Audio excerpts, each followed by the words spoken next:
Assalamualaikum warahmatullahi wabarakatuh.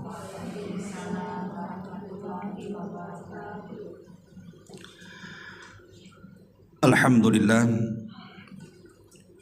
alhamdulillahilladzi nahmaduhu wa nasta'inuhu wa nastaghfiruh wa na'udzu billahi min syururi anfusina wa sayyiati a'malina, may yahdihillahu fala mudhillalah wa man yudlil fala hadiyalah. Asyhadu an la ilaha illallah wahdahu rabbi la syarikalah wa asyhadu anna Muhammadan abduhu wa rasuluhu alladzi la nabiyya ba'dah, amma ba'du. Alhamdulillah, segala puja dan puji hanya milik Allah Jalla fi'ula. Salawat dan juga salam tak lupa kita iringkan kepada Rasul kita Nabi besar Muhammad sallallahu alaihi wa ala alihi wasallam. Tema yang diamanahkan kepada saya untuk dibahas pada pagi menjelang siang ini adalah tentang keutamaan birrul walidain dan bahayanya uququl walidain, durhaka kepada kedua orang tua. Pembahasan ini sebenarnya pembahasan yang umum dibahas oleh banyak para asatidz kita atau ustadz-ustadz yang lainnya, karena ini juga perkara yang memang sangat penting untuk dibahas.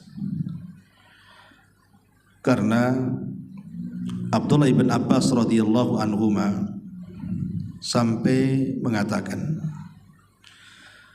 ma min mu'minin lahu abawani fayusbihu wa yumsi wa huwa muhsinun ilaihima illa fatahallahu lahu babaini minal jannah. Kata Abdullah ibn Abbas radhiyallahu anhuma, tidaklah seorang muslim, seorang mukmin, lahu abwaban, bagi dia ada dua pintu, yang di pagi dan di sore hari dia terus memperbaiki dua pintu itu, kecuali Allah subhanahu wa ta'ala akan bukakan dua pintu itu dan mengarah ke sorga. Apa yang dimaksud dua pintu yang mengarah ke sorga di dunia ini? Artinya birrul walidain, berbuat baik kepada kedua orang tua. Kedua orang tua itulah pintu kita masuk ke dalam sorga. Terkadang ada orang yang jauh mencari sorga, sampai ke sana kemari, rupanya pintunya pula ada di rumah. Makanya ada seorang ulama salaf, kalau tidak salah namanya Hasan al-Basri rahimahullahu ta'ala, ketika salah seorang orang tuanya meninggal dunia, dia menangis. Kemudian dikatakan oleh murid-muridnya, dan dikatakan, wa mayubkika ya imam, apa yang membuat anda menangis wahai imam? Maka Hasan al-Basri mengatakan, waihakum, celaka kalian, kemarin aku punya dua pintu yang bisa mengantarkan aku ke sorga, sekarang pintu itu tinggal satu. Berarti kalau seandainya dua-duanya meninggal dunia, maka hilang. Tetapi bukan berarti kemudian birrul walidain terputus dengan meninggalnya kedua orang tua, tidak. Ada juga cara kita berbuat baik kepada kedua orang tua kita walaupun sudah meninggal. Tetapi tentu berbuat baik kepada kedua orang tua semasa hidup itu jauh lebih afdal, lebih utama, lebih bisa memasukkan kita ke sorga. Apa yang bisa diharapkan ketika keduanya meninggal? Hanya bisa mengantarkan doa dan mengirim pahala saja. Maka karena pentingnya membahas dua pintu menuju sorga inilah, Maka tidak ada masalah sekedar mengingatkan untuk saya pribadi dan juga ibu bapak sekalian tentang masalah birrul walidain ini. Karena ini nasihat bersama, bukan nasihat saya kepada jemaah saja, tetapi juga nasihat kepada saya pribadi. Karena mungkin di antara kita masih ada dua orang tua yang masih utuh, atau mungkin salah satunya atau mungkin dua-duanya sudah meninggal. Ma'asyiral muslimin wal muslimat rahimani wa rahimakumullah. Kita akan bacakan beberapa dalil dulu, baik dalam Al-Quran atau Sunnah Nabi SAW. Baru kemudian kita rinci apa yang termasuk dari birrul walidain, apa saja yang termasuk durhaka kepada orang tua. Kemudian baru kita mengambil kisah-kisah para sahabat, para ulama, bagaimana sikap mereka kepada kedua orang tua, dan bagaimana pula birrul walidain kita kepada orang tua yang sudah meninggal dunia. Di dalam Al-Quran, tepatnya dalam surah Al-Isra ayat 23-24, Allah subhanahu wa ta'ala berfirman, wa qadha rabbuka alla ta'budu illa iyyahu wa bil walidaini ihsana imma yablughanna indakal kibara ahaduhuma aw kilahuma fala taqul lahuma uffin wa la tanharhuma wa qul lahuma qawlan karima wahfid lahuma janaha dhulli minar rahmah wa qur rabbirhamhuma kama rabbayani shaghira. Dan Rabbmu telah memerintahkan sesuatu agar jangan kalian menyembah kecuali hanya kepada Allah, dan hendaklah kalian berbuat baik dengan kedua orang tua kalian. Lihat potongan ayat ini. Allah subhanahu wa ta'ala menyebut satu nafas antar perintah tauhid dengan perintah birrul walidain, menunjukkan bahwa kedudukan birrul walidain itu sangat luar biasa, karena disebut satu nafas dalam Al-Quran dengan perintah tauhid. Bahkan dalam sebuah hadis Rasul pernah mengatakan kepada para sahabat, maukah ku beritahu kalian tentang sebesar-besarnya dosa besar? Sahabat mengatakan, tentu wahai Rasul. Kemudian Nabi SAW mengatakan, yang pertama syirik kepada Allah, dan yang kedua durhaka kepada orang tua. Sebagaimana tauhid diiringkan dengan berbuat baik kepada kedua orang tua, maka kesyirikan juga diiringkan dengan durhaka kepada orang tua. Kemudian Allah Subhanahu wa taala mengatakan, imma yablughanna indakal kibar ahaduhuma aw kilahuma. Terutama kalau seandainya orang tua itu sudah menginjak tua, sudah renta. Terkadang di antara mereka itu sudah pikun, sudah hilang akal. Maka perhatian kita kepada mereka harus lebih lagi. Karena Allah Subhanahu wa taala mengatakan, la tarkabunna tabaqan an tabaq. Yang namanya manusia itu pasti akan berubah dari satu kondisi ke kondisi berikutnya. Dan semua manusia akan mengalami kondisi itu. Saya, ibu-ibu, bapak-bapak, semua akan mengalami. Mulai dari kita lahir, kita tidak bisa melihat, mendengar, berpikir, tenaga pun tak ada. Kemudian besar sedikit, mulai bergerak, bisa melihat, bisa memandang, bisa berpikir, sampai kepada puncaknya kita berada di atas kekuatan. Kuat cara memandang, cara mendengar, cara berpikir, cara berusaha.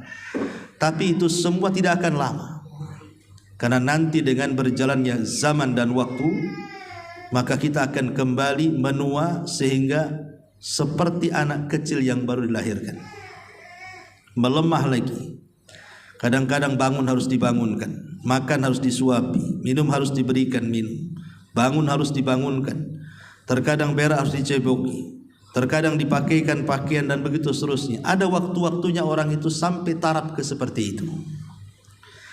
Lah kalau seandainya manusia sudah sampai taraf seperti itu, sudah kembali seperti anak-anak, maka yang namanya anak sudah menjadi sebuah kewajiban untuk merawat mereka jauh lebih ekstra dibandingkan mereka masih muda. Dan harus sabar, ya, harus ada kesabaran. Makanya sering saya katakan sama antum semuanya, merawat orang tua yang sudah hilang akalnya sampai taraf pikun, itu sama dengan merawat anak kecil yang belum balik. Anak-anak usia 3-4 tahun itu kan sama-sama tidak berakal tuh. Tetapi terkadang merawat anak kecil yang belum berakal itu masih lebih enak dibandingkan merawat orang tua yang hilang akalnya. Karena kalau merawat anak-anak yang hilang akal itu masih ada lucu-lucunya kita, masih ada tertawa-tertawanya kita. Tapi kalau merawat orang tua mana ada lucu-lucunya, Bu? Nggak ada ceritanya merawat orang tua lucu-lucu tuh. Yang ada kita sakit hati dibuat dia. Kadang-kadang dia mengucapkan sesuatu yang menyakitkan, kadang-kadang ngomel-ngomel, kadang-kadang salah pula kita dibuat dia kan.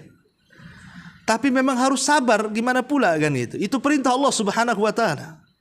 Kalau tidak sabar itu udah kita campakkan orang tua tuh.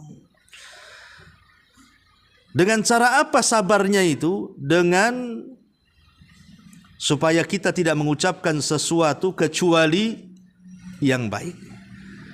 Makanya Allah Subhanahu wa taala melanjutkan kata-katanya. Apa katanya? Fala taqul lahuma uffin. Jangan mengatakan dua huruf kepada kedua orang tua, alif dan fa. Makanya saya pernah bahas juga, ada dua huruf jangan pernah diucapkan dalam beberapa kesempatan. Itu termasuk dosa besar. Pertama, kalimat lau, lam waw, lau dalam bahasa Arabnya. Bahasa kitanya seandainya. Yang kedua dalam ayat ini alif dan fa, Kemudian yang ketiga dalam sholat, mengeluarkan dua huruf seperti ab, ya, dan dia ucapkan dengan sengaja, maka batal sholatnya. Ini jangan diucapkan dua huruf ini. Pertama lau, gak boleh kita katakan seandainya. Bahasa kita seandainya, bahasa Arabnya lau, lam waw. Seandainya saya tidak berbisnis, tentu saya tidak bangkrut. Seandainya saya tidak menanam saham di dia, tentu uang saya masih ada. Seandainya saya tidak antar ke dokter dan saya tanda tangan siap dengan konsekuensi harus dioperasi, tentu dia tidak akan mati, mungkin masih hidup. Seandainya saya tidak jalan ke sini, tentu tidak jatuh. Seandainya tidak ada anjing itu, habislah rumah saya kecurian. Ini kalimat lau seandainya ini bahaya, karena ini kalimat setan. Tapi katakanlah semua atas izin dan takdir Allah Subhanahu wa taala. Apa yang Allah kehendaki, walaupun kita tidak berkehendak, pasti terjadi. Apapun yang Allah tidak kehendaki, tapi kita berkehendak terjadi, tidak akan terjadi. Nah, itulah bahasa yang benar. Yang kedua kalimat di sini. Kalimat bahasa kitanya bahasa sama juga. Dua huruf. Juga dua huruf. Ya. Kadang-kadang anak ini kalau diperintahkan orang tuanya, terkeluar kalimat nanti saja. Bukan kalimat nanti saja yang masalah, kalimat pertama itu yang jadi masalah. Ayo cepat nanti, nya itu yang jadi masalah. Itu dua huruf tuh. Makanya kata Hasan Ibnu Ali radhiyallahu an, kalau Allah Subhanahu wa taala kemudian masih memilihkan ada kata yang lebih atau kurang daripada dua huruf, tentu Allah akan haramkan juga mengatakannya. Coba bayangkan kita ngomong saja, nanti saja, nya itu loh jadi masalah. Kalau nya saja jadi masalah, bagaimana kalimat setelahnya? Ya. Makanya seperti itulah kemudian Islam itu mendetailkan perkara orang tua itu. Kenapa demikian? Karena ucapan itu menyentuh perasaan. Dan birrul walidain yang paling tinggi dalam Islam itu adalah menjaga perasaan. Menjaga perasaan itu birrul walidain paling tinggi. Ingat ketika kisah Nabi Yusuf. Nabi Yusuf alaihi salatu wassalam setelah berhasil kan menjadi orang nomor 2 di Mesir, tentu dengan liku-liku perjalanan yang macam-macam kan, dimasukkan ke sumur, diambil para kafilah dagang, habis itu jadi budak, dijual murah lagi. Tapi Allah takdirkan yang membeli pula orang kaya, Imra'atu Aziz, jabat Mesir, Al-Aziz. Akhirnya terfitnah lagi, masuk penjara, macam-macam kisahnya Nabi Yusuf itu. Dan itu diceritakan secara lengkap dalam surah Yusuf. Yang ingin saya kisahkan adalah ketika Nabi Yusuf sudah berhasil, akhirnya memboyong seluruh keluarganya, termasuk saudara-saudaranya yang pernah menzalimi dia, yang masukkan ke sumur itu, semua diboyong ke Mesir. Sampai di Mesir, bapaknya tanya Nabi Yakub ini, bagaimana kau bisa berhasil sampai menjadi orang nomor 2 Mesir? Itu pertanyaan bapaknya. Coba kisahkan macam mana perjalanan hidupmu. Nabi Yusuf alaihi salatu wassalam tidak mendetailkan cerita. Kalau dia mendetailkan cerita, bisa saja dia cerita mulai dari dimasukkan oleh saudara-saudaranya ke sumur, dan itu akan menyentuh perasaan orang tuanya. Nabi Yusuf tidak mau menyentuh masalah ini, tapi dia langsung ceritanya dari penjara yang tidak ada kait-mengait dengan saudara dan keluarganya. Jadi dia di kisah perjalanan dimulai dari penjara sampai kemudian dia jadi orang nomor 1 atau nomor 2 Mesir setelah Firaun. Singgung saudaranya coba ketika dia mengkisahkan perjalanan hidupnya di hadapan ayahnya, karena dia tidak mau menyentuh perasaan orang tuanya, akhirnya tertanam dendam kepada anak-anaknya yang jahat kepadanya. Nggak mau. Dari sini ada faedah besar bagi kita yang masih hidup orang tua. Kalau dalam keluarga itu ada masalah besar antar suami istri, maka jangan pernah melibatkan orang tua dalam masalah kita sebagai anak. Nggak boleh. Ya. Sekarang logikanya ya, ada orang tua itu lagi senang-senang, tidak ada masalah, tidak punya pikiran macam-macam dengan anak-anaknya. Karena mungkin jauh, yang satu di kampung, yang satu di Batam. Ya mungkin bagi orang tua yang ada di kampung dia husnudzon saja, anak yang di Batam mungkin happy-happy saja. Artinya dalam sampai di sini hati orang tua nyaman. Tapi ketika kemudian anaknya bertengkar dengan pasangannya, tiba-tiba curhat kepada orang tuanya, apa yang terjadi? Sedihlah orang tuanya kan. Yang tadinya nggak kepikir jadi kepikiran. Coba, yang tadinya makan enak jadi tak enak makan, yang tadinya sehat jadi sakit. Lah siapa yang salah di sini? Kenapa libatkan orang tua di sini? Sehebat apapun permasalahan keluarga itu, jangan curhat kepada orang tua, karena itu akan menyinggung perasaannya. Sementara birrul walidain yang paling tinggi dalam Islam itu adalah menjaga perasaan. Kalau bisa jabrul khawatir, kita ini membahagiakan orang tua walaupun kita tidak bahagia, itu harusnya. Namanya sururun tudkhiluhu ala qalbi muslim, namanya memasukkan kebahagiaan kepada hati seorang muslim. Lah makanya di sini Allah Subhanahu wa taala, kalimat paling rendah dalam bahasa Arab yang terdiri dari 2 huruf saja, kalimat alif dan fa, itu saja dilarang karena ini akan menyentuh perasaan. Makanya Allah Subhanahu wa taala mengatakan fala taqul lahuma uffin wala tanharhuma, apalagi sampai membentak. Kan ada anak itu sampai membentak orang. Kita ini tidak tahan, orang tua ngomel sana sini, akhirnya terangkat juga suara saya. Kan ada seperti itu. Nggak tahan saya ini dituduh itu sama orang tua. Padahal saya nggak seperti itu. Akhirnya nggak tahan, nggak sabar, terangkat suara saya. Nggak boleh. Kalau bisa salahnya orang tua itu tetap dianggap benar sajalah, supaya hatinya senang, hatinya tenang, hatinya tentram gitu ya, dan tidak menjadi kepikiran. Jadi kalimat saja tidak boleh, Allah tambah wala tanharhuma, apalagi sampai membentaknya. Tetapi Allah katakan solusinya, wa qul lahuma qaulan karima, ucapkanlah ucapan yang santun, ucapan yang baik, ucapan yang menghibur perasaan. Kemudian Allah mengatakan, Allah ingatkan di sini, ingat, sehebat apapun anak di hadapan orang tua, mungkin orang tua tidak sekolah, hidup di desa, miskin, susah, anaknya pula sudah berhasil jadi bos, kaya raya, jadi pejabat, jadi apalah dari dunia-dunia ini. Ingat, yang namanya anak tetap anak. Gak bisa kita menyombongkan dengan dunia dan pangkat. Makanya Allah ingatkan di sini, wahfid lahuma janaha dzulli minar rahmah. Rendahkan sayap kedua, rendahkan sayap kalian untuk keduanya. Disuruh merendahkan kita. Makanya jangan pernah menonjolkan title apapun di hadapan orang tua, kekayaan apapun di orang tua. Tetap kita ini anak, kita tetap anak. Orang tua itu tidak kenal jabatan kita, tidak kenal siapa kita. Taunya dia ingin mengatakan kamu itu anak saya. Itu yang taunya orang tua.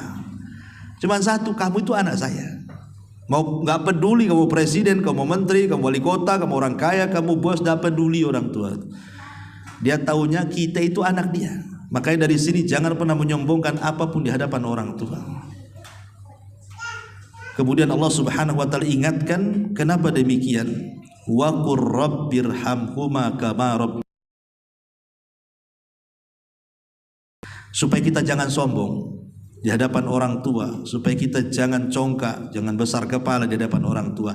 Ingat penggalan ayat terakhir, wa qul, dan katakan, rabbirhamhuma, ya Allah rahmati keduanya, kama, di sini syahidnya, kama rabbayani shaghira, sebagaimana dia telah merawatku di waktu kecil. Ingat kecil-kecil kita dulu, sebelum kita sukses dulu, ingat kecil-kecil dulu. Siapa yang nyebokin kita? Itu maksudnya, siapa yang merawat kita? Kadang-kadang siap dia lapar, yang penting anaknya kenyang. Orang tua siap sakit, yang penting anaknya sehat. Dan begitu seterusnya. Makanya kita lihat pengorbanan orang tua, terutama ibu-ibu ya, yang memang perasaannya peka kan itu. Tinggal dunia anak itu, maka itu sedihnya itu akan lama tuh. Apalagi kalau meninggalnya itu bayi, si bayi gitu ya meninggal. Kadang-kadang orang-orang awam ini yang belum tersentuh mungkin nasihat-nasihat kepada mereka, kadang mikir anaknya yang sudah dikubur tuh Bu. Nanti kalau hujan terpikir, aduh anakku kehujanan katanya. Kan itu Bu ya. Nanti kalau panas, anakku kepanasan. Padahal udah dikubur tuh. Ada orang tua sampai mikir ke situ tuh. Nanti kalau malam-malam gelap listrik, cemana anak saya di sana, kegelapan katanya. Sampai seperti itu. Sama siapa dia di sana? Saking stresnya orang tua itu kalau bayi meninggal tuh, sampai ada melamun pula, sampai kesurupan pula itu. Kenapa? Karena memang yang meninggal tuh buah hati. Beda kalau yang meninggal suami, cari lagi Bu ya. Apalagi yang meninggal istri. Besok ada melamar si anu tetangga sebelah teman itu. Jadi enggak, kalau yang pasangan yang meninggal itu kecuali memang dia cinta mati lah. Tapi umumnya kan cinta hidup biasanya. Kalau orang tua sebentar aja nangisnya, habis itu besoknya cari surat-surat tanah, mana warisannya kan itu. Tapi kalau anak yang meninggal itu beda. Bayi yang meninggal itu sangat beda sekali. Makanya kenapa kemudian syariat mengajarkan menghibur orang tua ketika meninggal anak. Tidak perlu sedih kalau anak meninggal itu, karena nanti anak itu jadi syafaat bagi orang tuanya. Seperti itulah pengorbanan orang tua kepada anak. Lah kita yang nggak tahu diri di sini. Kadang-kadang kita sudah kaya, sudah berpangkat, berjabat dan begitu seterusnya, petantang-petenteng pula depan orang tua. Siapa kamu ini? Kalau bukan karena Allah kemudian orang tua, tidak ada kamu ini. Nah ini yang harus dipahami tentang surah Al-Isra ayat 23 dan 24. Kemudian juga Allah mengatakan dalam surah An-Nisa 36-nya, Allah Subhanahu wa taala mengatakan wa'budullaha wa la tusyriku bihi syai'an wa bil walidaini ihsana. Dengan apapun dan berbuat baiklah kalian kepada kedua orang tua. Ini juga Allah sebutkan satu nafas antara tauhid dan berbuat baik.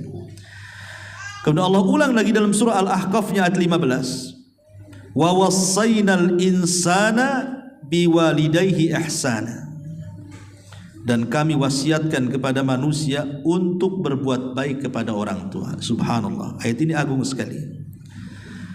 Bahwa yang memberikan wasiat untuk anak berbuat baik kepada orang tua itu bukan orang tua, tapi zat yang menciptakan orang tua, Allah Azza wa Jalla. Coba berpikir sebelum kita ini durhaka sama orang tua, sebelum kita mengucapkan kalimat kasar kepada orang tua, sebelum kita melakukan tindakan yang menyakiti orang tua, coba ingat ayat ini, bahwa Allah yang berwasiat, bukan siapa-siapa, Allah yang berwasiat. Seandainya orang tua sebelum meninggal ini orang tua kita ini sebelum meninggal berwasiat. Kalau bisa wasiat itu langsung kita kerjakan. Saking takut kualatnya kita dengan wasiat orang tua kalau tidak dikerjakan. Itu wasiat orang tua itu manusia. Lah ini yang berwasiat bukan manusia, Allah. Kok kita tidak takut pula di sini? Makanya sebelum kita bertindak mengucapkan sesuatu, ingat ayat ini. Oh, ada wasiat dari Allah rupanya. Jangan kita menyakiti orang tua dan berbuat baiklah kepada kedua orang tua. Akhirnya dengan melihat atau mendengar atau membaca ayat ini, tak jadilah kita mengucapkan itu. Ini wasiat Allah. Ya. Kemudian Allah Subhanahu wa taala mempertegas lagi dengan mengatakan hamalathu ummuhu kurhan wa wada'athu kurhan wa hamluhu wa fisaluhu 30 syahran. Kenapa demikian kita harus dengar wasiat? Bahwa ini yang berwasiat Allah ya. Kemudian Allah hendak mencoba memberikan renungan kepada kita bahwa bagaimana ketika kita berada di kandungan orang tua kita ini. Allah katakan, ingat, ibunya yang sudah mengandungnya dalam kondisi kurhan kelemahan, ketidaksukaan. Ya, mungkin ibu-ibu yang merasakan, kalau bapak-bapak kan nggak merasakan bagaimana susahnya orang hamil tuh, jaga makan, kadang makan muntah pula. Kadang-kadang yang repotnya itu kalau sudah ngidamnya itu makan sabun pula.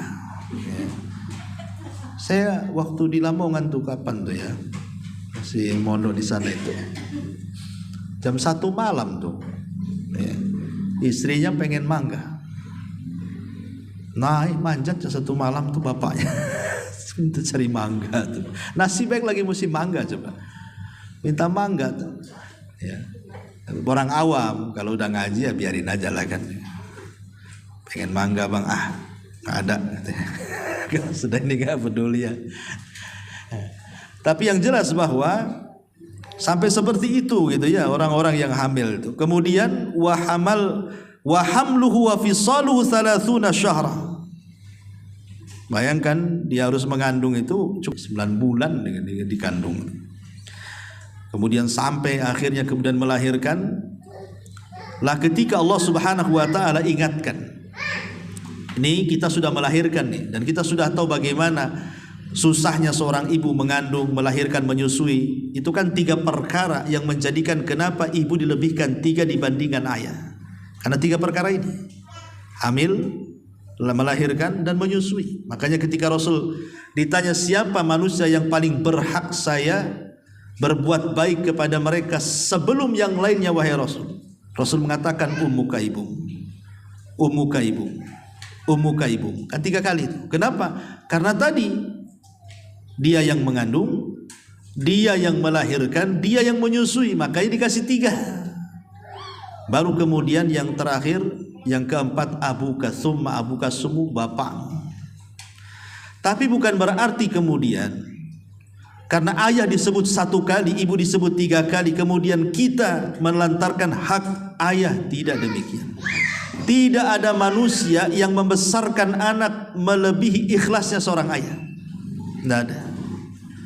Seandainya ada orang kaya nih, ada orang kaya, dia mau menyantuni kita, seberapalah santunan orang kaya itu kepada kita.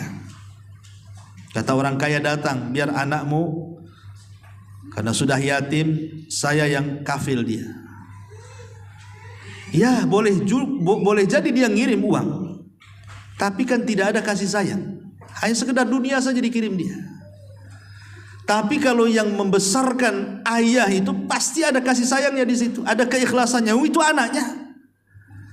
Ya, makanya tidak ada orang yang beri makan keluarga yang lebih ikhlas dibandingkan seorang ayah. Di situ kelebihannya dia. Kadang-kadang kalau kita lihat di dunia kriminal tuh, kadang saya lihat ada berita orang nyolong kabel Telkom katanya. Setelah diinterogasi, alasannya apa? Istrinya mau melahirkan, nggak ada dana katanya. Paksalah dia nyolong. Supaya apa? Supaya anaknya selamat. Sampai harus mencuri seperti itu. Walaupun itu kan haram dalam Islam. Tapi kita melihat bagaimana perjuangan seorang ayah itu demi anaknya gitu. Sampai ada yang nyuri. Padahal itu haram juga gitu. Jadi tetap juga hak seorang ibu dan ayah itu sama dalam Islam. Tapi kalau harus memilih antara ibu dan ayah, tentu ya ibu kan begitu ya. Karena bagaimanapun Rasul menyebut 3 kali. Makanya hak asuh kalau bercerai itu antara suami istri dan anaknya belum balik, maka secara otomatis pasti ke ibu. Kalau suami istri bercerai, anaknya masih manapun pasti kalah.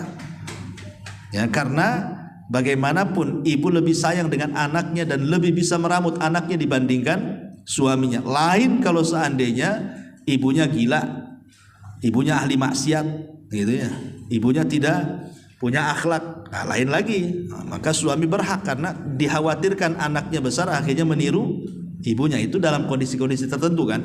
Tetapi secara umum bahwa hak asuh itu diberikan kepada seorang wanita.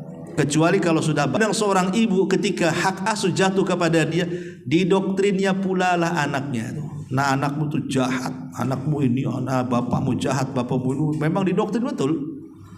Akhirnya dipisahkan anak itu dengan bapaknya. Haram, dosa besar, tidak boleh. Ya, yang bercerai itu suami istri, anak tuh tidak punya salah apapun. Jangan didoktrin yang tidak-tidak. Dia ada bapak sendiri. Ya, kalau bisa dekatkan dengan bapaknya. Karena itu tanggung jawabnya kan begitu.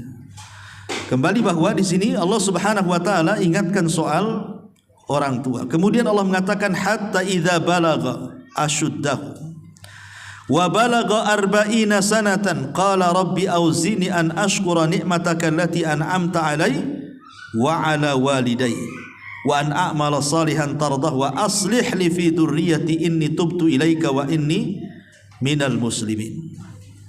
Sampai apabila seseorang sudah mencapai umur asyuddah. Asyuddah itu sudah mencapai akalnya sempurna, dan itu di usia 40 tahun. Jadi kalau anak sudah usia 40 tahun berarti kan orang tuanya sudah lebih tua daripada dia kan. Kalau kita ini usia udah 40 tahun minimal, orang tuanya ya di atas 50 atau 60 kan itu. Tidak mungkin sejajar orang tua dengan anak, pasti orang tua lebih tua. Lah ketika kemudian usia anak itu sudah mencapai 40 dan orang tuanya sudah tua kan itu, baru dia terasa. Biasanya di sini terjadi hukum karma bahasanya. Apa hukum karma itu? Ketika anak tidak pernah berbuat baik kepada orang tua, maka dia akan merasakan bagaimana jahatnya anak kepada dia. Dari sini Rasul mengatakan tabarru aba'akum tabarrukum abna'ukum. Di anak-anakmu berbuat baik sama kamu. Nah, ini namanya hukum karma kan. Berarti mafhum mukhalafahnya, kalau kalian tidak berbuat baik kepada kedua orang tuamu, jangan salahkan kalau seandainya anakmu berbuat jahat kepadamu. Itu maksudnya. Nah, nanti usia-usia 40 tahun baru terasa, karena biasanya usia 40 tahun sudah punya anak kan, sudah punya istri, sudah punya anak, dan itu matang-matangnya orang. Usia 40 tahun baru berpikir. Ya, bayangkan pemimpin keluarga saja di usia 40 tahun kan, baru otaknya jejak gitu ya. Gimana kalau mimpin satu Batam ya? Ya usianya harus matang kan itu ya, jadi pemimpin itu. Taib, ma'asyiral muslimin yang dimuliakan Allah Azza wa Jalla, kembali bahwa Allah ajarkan ketika kita usia 40 tahun, maka kita berdoa kepada Allah Subhanahu wa taala, Rabbi auzi'ni, ya Allah anugerahkan kepadaku, an ashkura ni'mataka allati an'amta alai, agar aku bisa bersyukur akan nikmat-nikmat yang kau nikmatkan kepadaku, wa ala walidai, dan agar aku tetap bersyukur kepada kedua orang tuaku. Kenapa di usia 40 tahun kita suruh berdoa seperti itu? Karena kita khawatir, ya, khawatir ibu bapaknya di usia 40 tahun itu kita tidak berbuat baik maksimal dengan kedua orang tua. Kenapa? Karena ibu sudah disibukkan dengan suami, ibu sudah disibukkan dengan anak-anak, apalagi sudah wanita karir, kerja sana sini. Begitu juga suami, disibukkan dengan istrinya, disibukkan dengan anak-anak, disibukkan dengan pekerjaannya, akhirnya lupa dengan orang tua. Makanya di usia ini kita berdoa kepada Allah, syukuri nikmatmu, tolong anugerahkan juga agar aku tetap berbuat baik kepada orang tuaku. Jangan sampai di usia 40 tahun itu justru makin jauh dengan orang tua. Ada satu kisah diceritakan Syekh ini. Seorang saya bercerita, jadi ada seorang laki-laki punya orang tua, dan Allah takdirkan yang masih hidup itu ayahnya, ibunya sudah meninggal. Karena sang ayah, beda dengan ibu ya, kalau ibu meninggal masih telaten lah perempuannya. Tapi kalau laki-laki ditinggal meninggal istri, biasanya nggak telaten hidupnya. Jangankan lagi ditinggal istri, masih ada istri saja kadang-kadang nggak telaten seorang suami itu. Ya kan Pak kan? Kadang-kadang pulang ke rumah, sarung letak mana, pakaian letak mana, kan itu ya. Kadang nggak jelas. Jadi kalau sudah ada bapak, ibu pulang seminggu, pulang ke rumah itu kayak kapal pecah kan Bu ya. Coba saja ibu tinggalkan bapak seminggu di rumah aja. Itu ya. Ibu jangan balik. Nanti setelah seminggu pulang, apa nggak kayak kapal pecah tuh rumah tuh. Ini belum dicuci, itu belum dipel, mana ada. Suami mah nggak seperti itu. Itu yang ada istri saya kalau ditinggal sebentar berantakan rumah tuh. Ya karena memang laki-laki memang, ya kecuali yang pembersih ada lah kan gitu. Tidak menafikan, tapi umumnya laki-laki seperti itu. Bagaimana kalau ditinggal istrinya selamanya? Kacau hidupnya kan. Lah makanya kemudian oleh anaknya meminta kepada istrinya dan mengatakan, Dek, bagaimana kalau ayah saya ini, ayahku ini, kasihan dia hidup sendiri di rumahnya. Gimana kalau seandainya kita hidup sama kita saja? Setelah berunding, tinggal sama kita saja. Ma'asyiral muslimin yang dimuliakan Allah Azza wa Jalla, namanya orang tua, sudah pikun, ya pikun. Akhirnya terkadang salah paham. Dari sinilah kemudian istri, karena mungkin suaminya mengalah, takut lama-lama bapaknya di situ mengganggu keluarganya. Akhirnya terpikir, bagaimana kalau seandainya ayahnya ini diletakkan di, ada yang ngurus, ada yang ngerawat gitu. Pikirnya kan begitu. Ngurus bapaknya.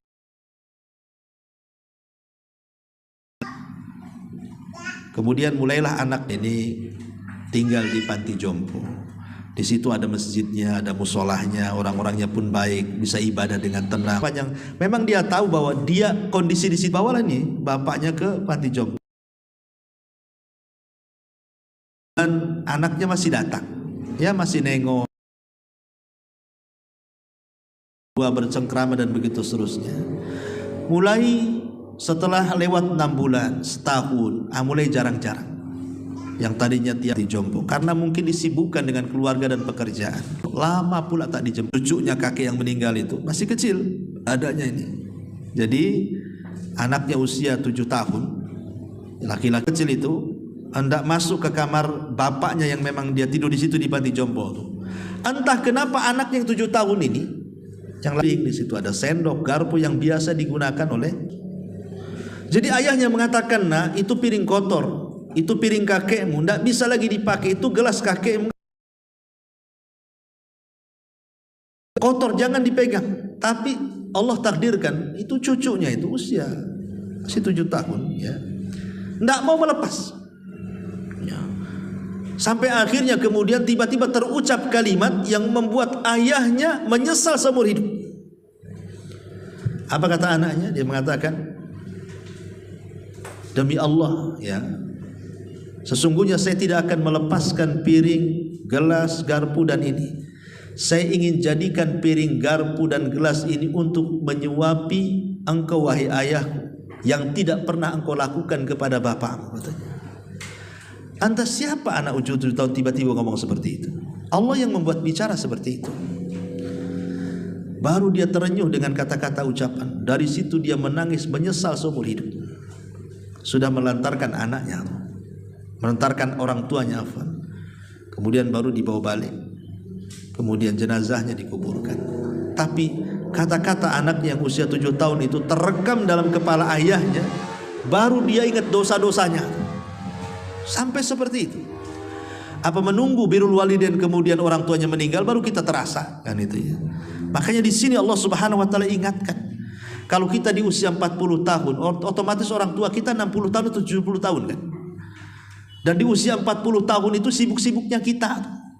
Ya, sibuk dengan istri, sibuk dengan pekerjaan, sibuk dengan bisnis, sibuk dengan anak. Terkadang kita dilupakan dengan orang tua. Makanya Allah ingatkan, kalau usia kita sudah 40 tahun, banyak-banyaklah berdoa. Ya Allah, anugerahkan agar aku bisa mensyukuri nikmat-Mu dan agar aku tetap bisa mensyukuri kedua orang tuaku. Itu makna ayat ini. Ya.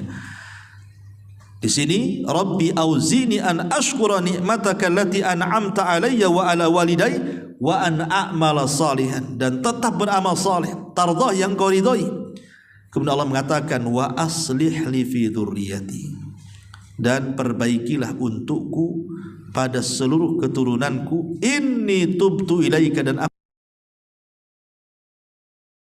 masuk orang yang berserah diri. Di sini ada kalimat wa aslih li fi dzurriyyati. Kita meminta kepada Allah Subhanahu wa taala agar supaya anak keturunan kita juga menjadi baik. Ya, minta kepada Allah supaya anak keturunan kita menjadi baik, dan itu yang diminta para nabi kan. Rabbi habli minas salihin, ya Allah, anugerahkan anakku termasuk orang-orang yang saleh. Ya, karena kalau kita punya anak soleh, biasanya tenang hidup kita. Betapa banyak orang tua yang stres gara-gara anaknya jahat. Anaknya 5, yang 4 itu bagus, yang tidak bagus 1. Tapi gara-gara yang 1 ini orang tua bisa stroke.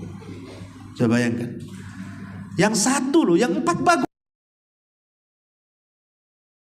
Gara-gara yang 1 kadang-kadang orang tua bisa jadi stres.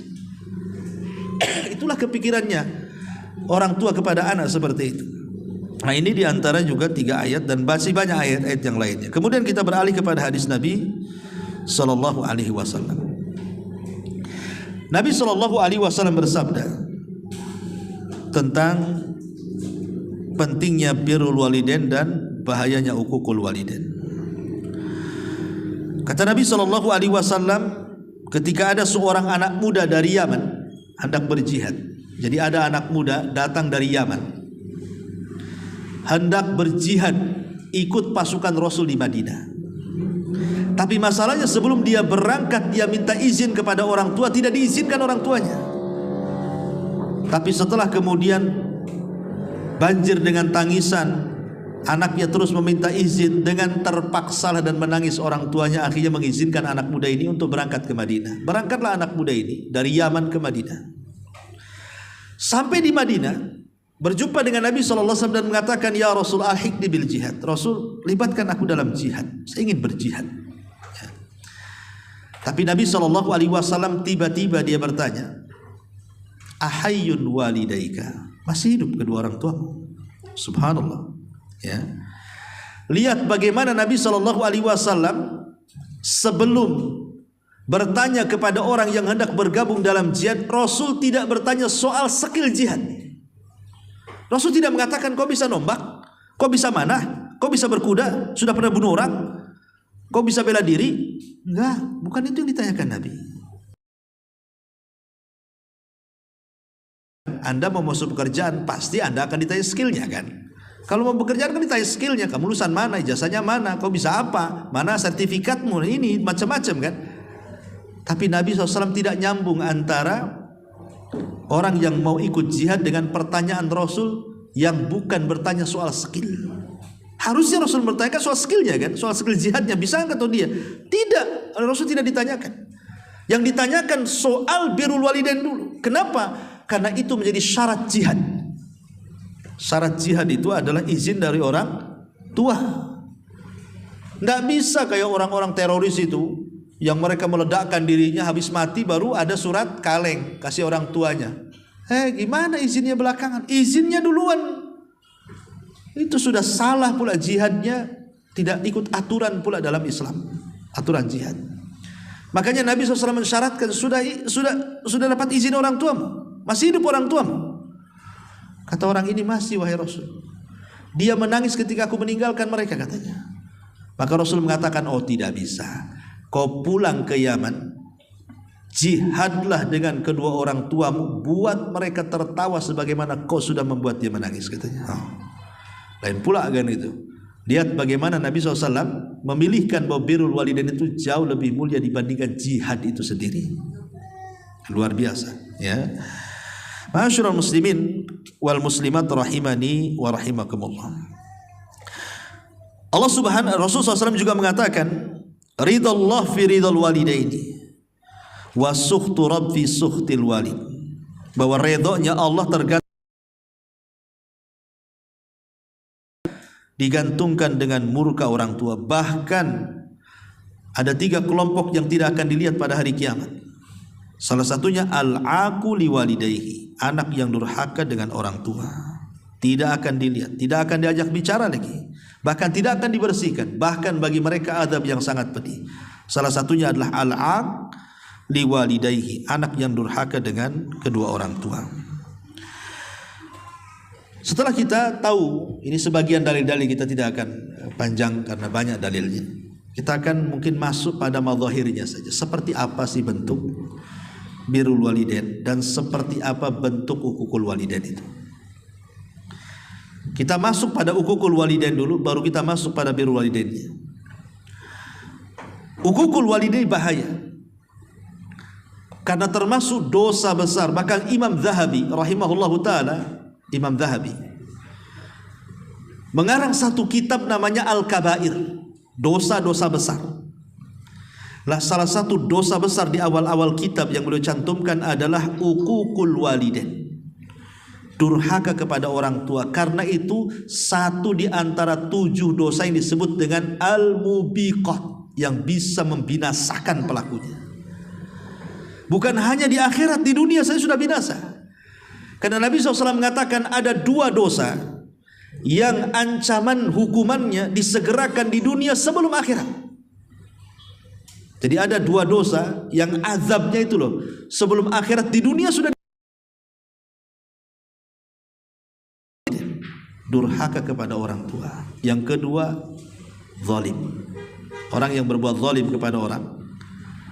Dan orang yang durhaka kepada orang tua. Ini 2 kelompok ini disegerakan hukumannya di dunia sebelum akhirat. Di akhirat sudah jelas hukumannya, di dunia juga sudah jelas hukumannya. Berapa banyak anak yang tidak hidup bahagia hidupnya, ada saja masalah. Coba ini belum selesai datang masalah yang lain, masalah yang belum selesai datang lagi masalah, seolah menumpuk masalah itu. Jangan-jangan salah satu banyaknya masalah dalam kehidupan kita itu karena kita mungkin kurang berbuat baik dengan orang tua. Tidak berkah hidupnya. Itulah boleh jadi hukumannya. Nggak diberkahi di hidupnya di dunia itu. Yang pertama di antara uququl walidain adalah ibka'uhuma wa tahzinuhuma sawa'un bil qauli awil fi'li au bitasabbub fi dzalika. Membuat menangis orang tua atau minimalnya membuat sedih orang tua, baik dengan kata-katanya atau dengan perbuatannya. Dan ini yang paling banyak. Betapa banyak orang tua itu yang menjadi sedih, bahkan sampai sakit hati gara-gara ucapan anaknya, gara-gara perbuatan anaknya. Maka jangan sampai menyebabkan anak itu menjadi sakit dan menangisnya orang tua. Ini termasuk uququl walidain. Ya, termasuk juga lamanya anak meninggalkan orang tua. Kan ada anak itu yang safar, aduh nasib tadi negeri orang. Alasannya apa? Tak mau pulang, belum berhasil Ustaz. Di desa saya itu ada tradisi kalau belum berhasil jangan balik katanya. Ini tradisi apa seperti ini? Sementara orang tua kehilangan anaknya, disangka hilang pula anaknya. Sudah mati, kalau mati di mana kuburannya katanya. Kalau hidup tak jelas alamatnya katanya. Kalau antara mati dan hidup makin tak jelas juga katanya. Jadi kadang ada orang tua itu terpikir anaknya sudah mati itu. Ya, ini kan repot nih anak yang seperti ini. Kalau orang tua minta pulang, pulanglah orang tua. Apalagi kita sudah berhasil di sini, mereka minta pulang, apa salahnya pulang? Tinggalkan semua pekerjaan. Kemudian yang kedua, at-ta'affuf wa tadajjur. Nah, tadi sudah saya katakan ucapan atau menggerutu orang tua. Maka ini juga salah satu uququl walidain. Kemudian al-amru alaihima. Al-amru alaihima. Ingat, perkara itu di tangan kedua orang tua. Perkara kita itu di tangan kedua orang tua kita. Bahkan harta kita, bahkan kita sendiri milik orang tua. Makanya ada istilah, kalau kita tidak bisa membuat orang tua tertawa, janganlah kita buat mereka menangis.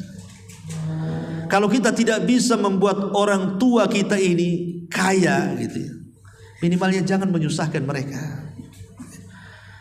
Kalau tidak bisa kita ini mengucapkan kalimat yang santun kepada orang tua, minimalnya diam. Nah, gitu maksudnya. Karena bagaimanapun urusan-urusan kita ini tidak mungkin terkait lepas dari orang tua, tidak. Ya. Kalau masih orang tua masih hidup, apapun terkadang masih terkait dengan mereka.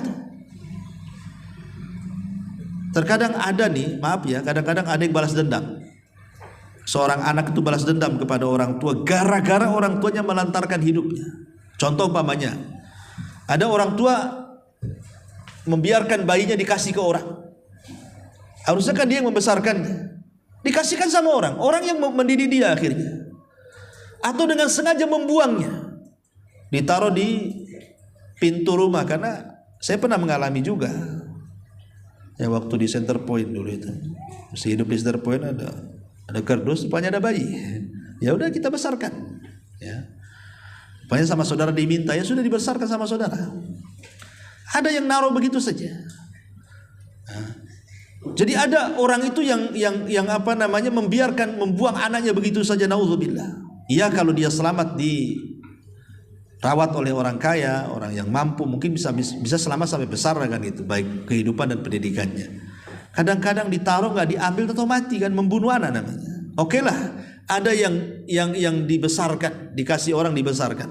Kadang anak-anak ini ketika dia tahu bahwa bapaknya atau orang tuanya membuang dia, itu sudah besar, sakit hati dia, dendam kan. Jadi kalau ada nasihat birrul walidain itu malah benci dia. Buang dia, saya taruh di panti asuhan, macam-macam kan. Ini yang harus diluruskan seperti ini. Kita katakan kepada anak yang seperti ini, ya, berbuat baik kepada orang tua itu bukan sistem barter, bukan. Berbuat baik kepada orang tua itu perintah Allah. Itu yang harus ditanamkan. Berbuat baik itu bukan sistem barter. Kalau bukan orang tua baik, kita baik. Orang tua tak baik, saya tak baik. Kalau orang tua mendidik saya dengan baik, saya pasti akan baik sama dia. Bukan itu. Tapi perintah berbuat baik kepada orang tua itu karena Allah yang perintahkan. Soal orang tua jahat kepada kita, orang tua baik kepada kita, urusan dia dengan Allah. Tapi berbuat baik saya dengan orang tua itu adalah perintah Allah. Ketika ini yang ditanam, tidak akan ada dendam dalam hati. Itu ada pertanggungjawaban sendiri di hadapan Allah. Kita nggak ikut campur di situ. Urusan orang tua kita menitipkan kita di panti asuhan, itu ada urusan sendiri, tanggung jawab dia dengan Allah. Tapi kita sebagai anak jangan pernah melihat ke situ. Dia orang tua saya. Mungkin kita husnudzon lah, mungkin dia dulu membuang saya karena tidak mampu, karena miskin, karena apa. Coba berhusnudzon dulu.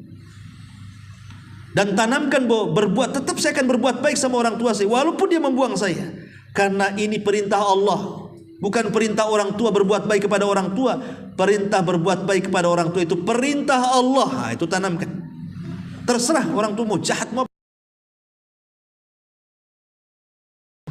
Nah, ini kalau ditanamkan yang seperti ini, anak itu jadi soleh semua tuh. Tapi masalahnya umumnya kita ini kadang-kadang berbuat baik kepada orang tua itu karena mengungkit masa lalu. Gimana Ustaz saya akan berbuat baik pada orang tua? Orang tua saya seperti itu sama saya. Kan? Akhirnya selamanya kapan kita jadi anak soleh kalau begini? Kalau kemudian berbuat baik kepada orang tua itu sistem barter, kalau dia baik saya baik, dia buruk saya buruk. Bukan itu. Ini bukan agama. Ya, agama itu yang memerintahkan kita berbuat baik. Allah, ingat Allahnya. Cukuplah kebaikan orang tua itu karena Allah, kemudian mereka adanya kita. Sekalipun kita dibuang. Ya. Seandainya orang tua itu mau membunuh kita ketika bayi, bisa saja. Brojol dicekik, mati kita. Hidup antum? Nggak akan hidup. Nah, cukup dengan keberadaan orang tua itu adanya kita gitu. Itu saja sudah luar biasa. Karena ketika orang tua melahirkan kita, satu hentakan nafas saja tidak bisa dibandingi kebaikan kita sedikit pun. Makanya Ibnu Umar ketika ada orang menggendong orang tuanya itu tawaf, haji loh, bukan umroh. Haji itu 6 hari. Tapi orang tuanya digendong. Lelah letih dia menggendong orang tuanya sampai selesai manasik haji. Datang dia kepada Ibnu Umar radhiyallahu anhu dan mengatakan, wahai Ibnu Umar, sudahkah kebaikan berbuat baik membesarkan kita? Kok kita kurang ajar? Seandainya orang tua tidak baik sama kita aja, kita tetap berbuat baik sama mereka. Apalagi mereka baik. Adalah qillatul adab ma'al sedikitnya adab bersama ibu ataupun bapak. Bahkan Ibnu Abbas itu pernah ditanya. Ibnu Abbas, birrul walidain itu seperti apa? Kata Ibnu Abbas, jawabannya panjang. Ya sudah kalau gitu, apa sih hukukul walidain itu? Durhaka kepada orang tua itu. Lihat Ibnu Abbas mencontohkan perkara ringan. Kata Ibnu Abbas, kalau engkau mengebutkan pakaianmu, ya, menghempaskan pakaianmu seperti ini, kemudian dalam pakaian itu ada debu, kemudian melayang dan menempel di muka orang tuamu, itulah hukukul walidain. Itulah hukukul walidain, durhaka kepada orang tua.